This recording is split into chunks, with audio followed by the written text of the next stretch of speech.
Hey guys, the Budget Nova is ready for me to finally fire the engine up. Now, it's got a flat tappet cam in there, and to break these things in, there's a few things you got to do. Now, you can't do anything about bad machining on the lifters or the cam, but other than that, if you've got one of these, you're going to run it in, break it in. There's a few things you need to do to make sure you give it the most chance possible of not wiping a lobe. So I'm going to try to go over a few things that I like to do to give you the best chance.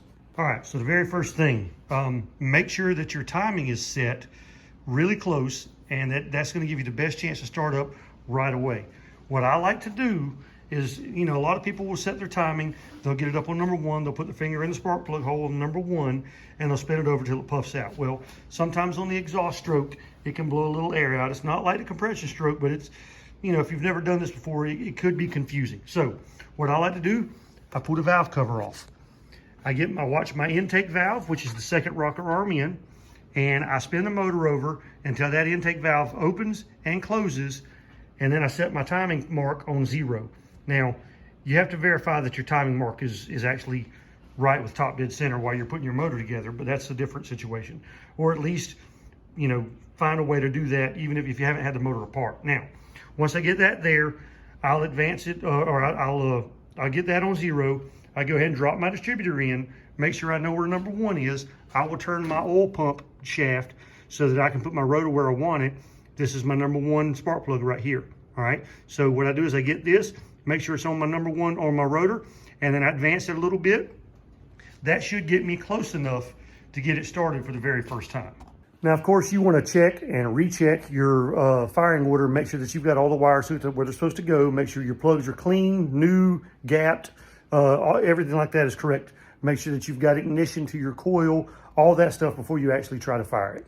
All right, so I do not run like Shell Rotelli oil in my engines. I use like a 30 weight break-in oil, and then I put some Lucas zinc additive in there. Just 1 quart or 1 bottle of this. I run 30 weight break-in oil in the engine, and that's it. There's no reason to run anything else. It'll be fine. Do not run synthetic oil in a brand new startup. Now, I can't show you because this motor's already put together, but you really want to use the gray moly assembly lube that comes with most of these camshafts. You want to put it all over the cam, all over the bottom of the lifters, and you really want to refrain from cranking the engine over a whole bunch. A lot of guys like to prime their oil pump by cranking the engine over. You really don't want to crank the engine over or turn it over much at all, because you'll wipe the assembly lube off the cam and lifters, and that could be a problem if you've got anything else that's marginal. If you're running a small block Chevrolet, I always suggest using actual GM Delphi lifters. Now, they've got the hardened foot. I don't know if you can see through the bag. They've got the hardened foot on these lifters, and I've never had a set of these fail. However, this engine does not have these lifters in it because I used a Summit cam and lifter kit for this engine, but I was doing it on a budget, so I didn't use these. That might come back to bite me, but let's hope not. I did inspect the lifters and look at them as close as I could to make sure there wasn't anything weird about them, and they weren't completely flat. They actually had a profile to them. Let's just hope I was right. And the reason I use 30 weight oil, when this thing fires up, you want as much oil splashing around, getting on the cam as possible. It's very important to have as much lube on the cam as soon as you fire it up as you can get. The thicker the oil, the longer it's going to take for some of that to splash around and all of that. Now, I may be completely wrong about that, but I think I'm right. So we're going to go with that. That's why I use 30 weight. I've got the zinc additive in there. I primed it with I've got a distributor tool that I've already primed the engine with. I had the valve covers off to make sure I had oil flow at all my rocker arms. Everything was good. I put it back in there. Like I said, you really don't want to spin the motor over trying to prime your oil pump, because then you're just wiping assembly lube off the camshaft and lifters. Now, you also want to make sure you've got fuel in the car, you've got water in the radiator, all that stuff. Keep an eye on your temperature, stuff like that, because once you get this thing running, it's not a disaster if you have to shut it off and fix something, but you really want to run this thing about 10 minutes at about 2,500 to 3,000 RPM. You can vary a little bit, but do not let it idle, and do not let it, run at a low RPM without much oil splashing around and all that. The lifters and the cam need to seat together, kind of lap in together, and the way you do that, it is at a higher RPM, and you need as much oil as possible. So if you have to turn it off, just don't let it run at a low speed or at idle or anything like that.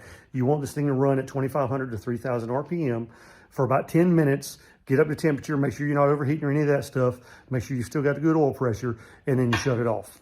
All right, I've got a little fuel in my bottle here. I'm gonna pour in the vents to the carburetor to get some fuel in the carburetor. I've got fuel in my fuel tank, and I'm going to put some fuel down the throat of the carburetor. And hopefully this thing will start right up. Now I've got a fire extinguisher right here in case I need it. I do not have exhaust on the car yet, so it's going to be really loud. But let's see if it'll fire up. And hopefully right away, because I really don't want it to not fire up immediately.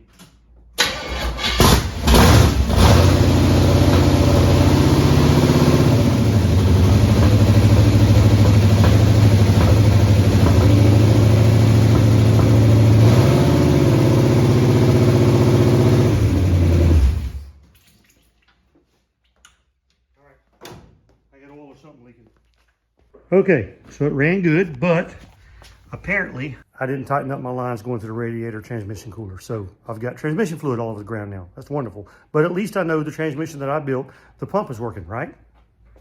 So yeah, I've got a pretty good mess. I've got transmission fluid all over everything in the front. It sprayed everywhere, got in the fan blade.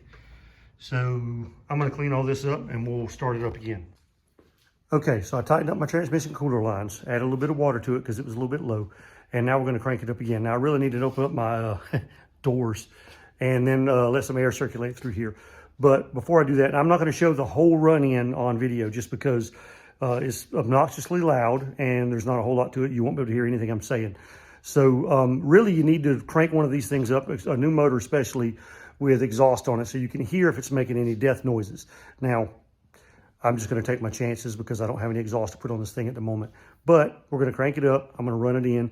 And what we're going to do is we're going to get it up to temperature, let it run for 10 minutes at about 2,500 to 3,000 RPM. And then we're going to let it completely cool down.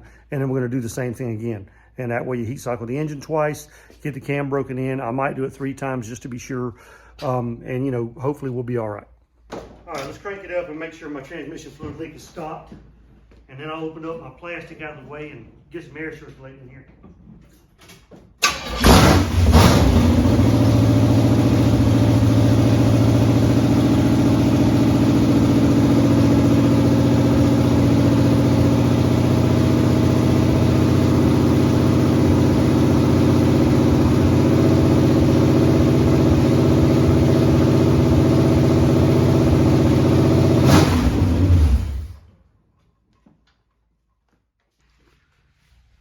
All right. Doesn't look like anything's leaking, so that's good. So now let's get the plastic out of the way. I'm gonna run this thing for a few minutes and then we'll let it cool off.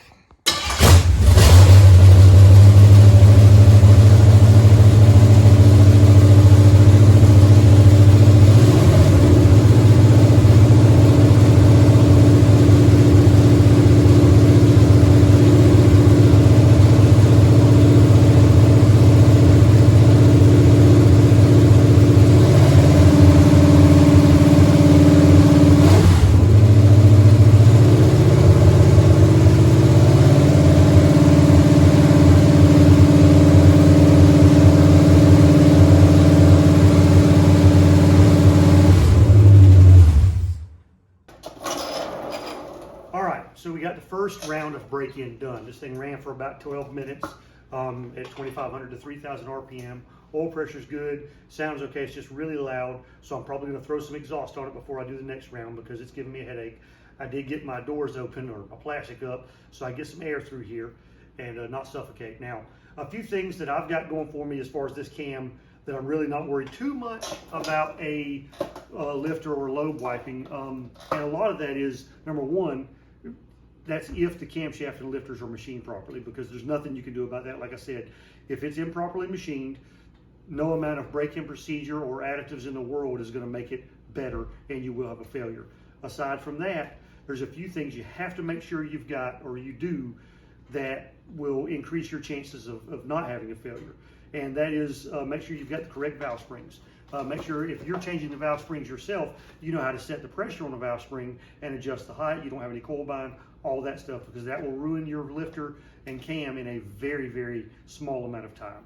And then if you've got good valve spring pressure, low enough but high enough to maintain your You're saying sometimes if you got dual springs, you got to take the inner spring out, all that stuff. They make 1.3 ratio rocker arms you can put on there that decreases the lift. On this camshaft, I've only got like 440 lift or something like that. So very much non-aggressive cam. So I've got that going for me. I've got, you know, pretty much stock valve springs, very low lift cam. It's not aggressive, and I'm using additives and my motor fired up right away. So if you can get your engine fired up right away, that's a plus. Correct valve spring pressure, that's a necessity. The better lifters you can get, the GM lifters, those are better. I'm not using them, but hopefully I won't have an issue. So all of those things that you do together, making sure it fires up right away, you've got oil pressure right away, you use the right assembly lube, you've got your right valve spring pressure, you adjusted your valves correctly. I have a video on that. You can go to my channel, check it out. All of that stuff is key in making a flat tappet cam live and break in properly. Hopefully I won't have any issues with this one. Now that I've got this thing broken in or started breaking in, we'll be able to drive it very soon. So you'll have a video of me driving it. I've got to put glass in it and drive it. That's pretty much the only thing left. I got a couple of little electrical gremlins.